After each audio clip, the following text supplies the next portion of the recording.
Good morning student, my self Mukesh ठाकरन।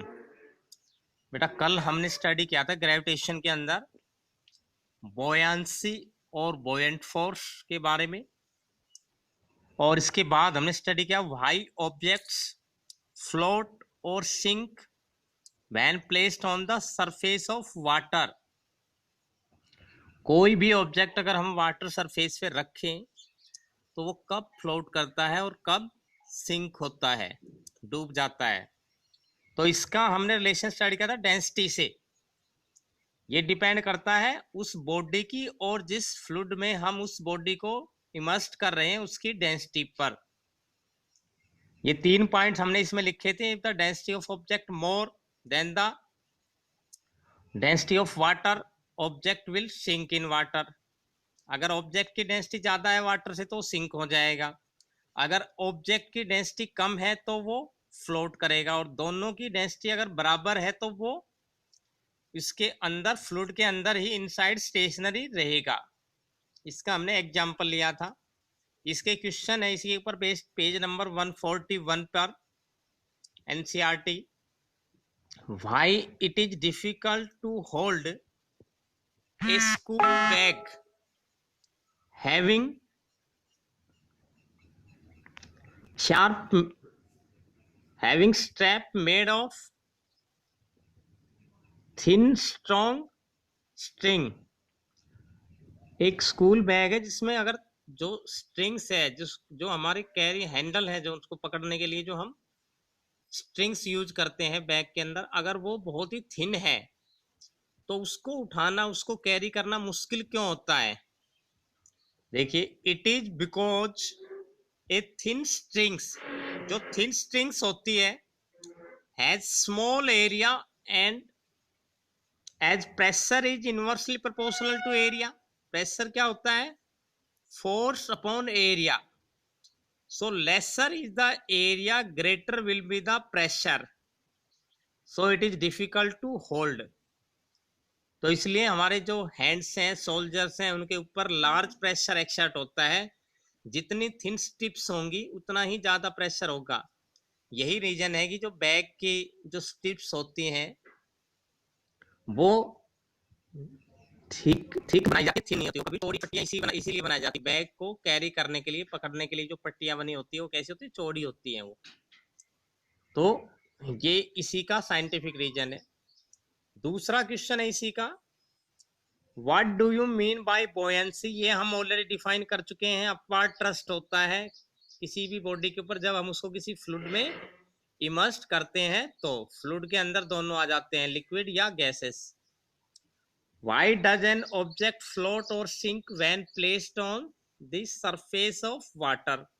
इसका answer अभी हमने इससे पहले जस्ट स्टडी किया था। तो बेटा ये कुछ क्वेश्चन थे पेज 141 के। Now our next topic is Archimedes principle. Archimedes principle क्या होता है? Archimedes principle state as when a body is immersed fully or partially in a fluid. अगर हम किसी बॉडी को पूरी तरह से या पार्शियली, किसी हिस्से को किसी फ्लूइड में इमर्स करते हैं, डुबोते हैं, it experience an upward force that is equals to weight of the liquid or fluid displaced by it। यानी कि किसी भी बॉडी के ऊपर जो अपवर्ड ट्रस्ट, जो बोयंट फोर्स लगता है, वो कितना लगता है?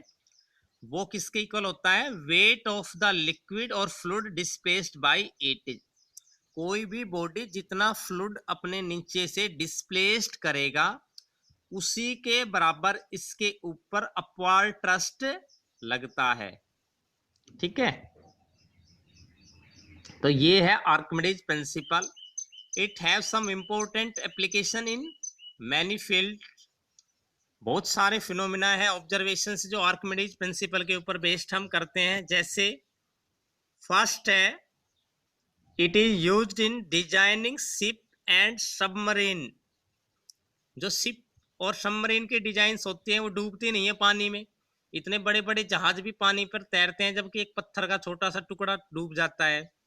इसका रीजन क्या है कि उनका जो डिजाइन है, उनकी जो शेप है, वो इस चीज को ध्यान में रख के किया जाता है कि वो अपने वेट से जो है ज्यादा लिक्विड डिस्प्लेस कर रहे हैं या कम कर रहे हैं, तो उसके बेसिस पर उनकी डिजाइनिंग की जाती है।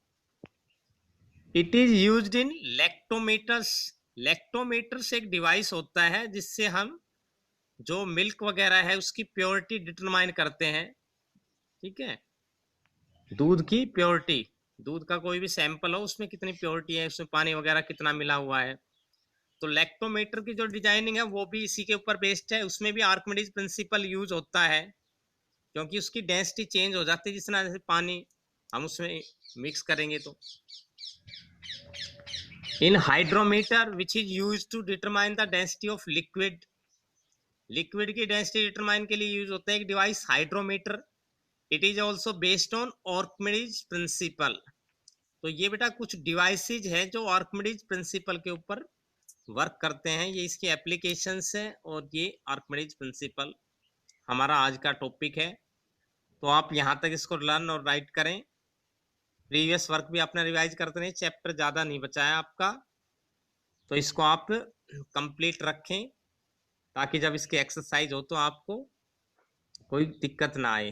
तो thank you, have a good day.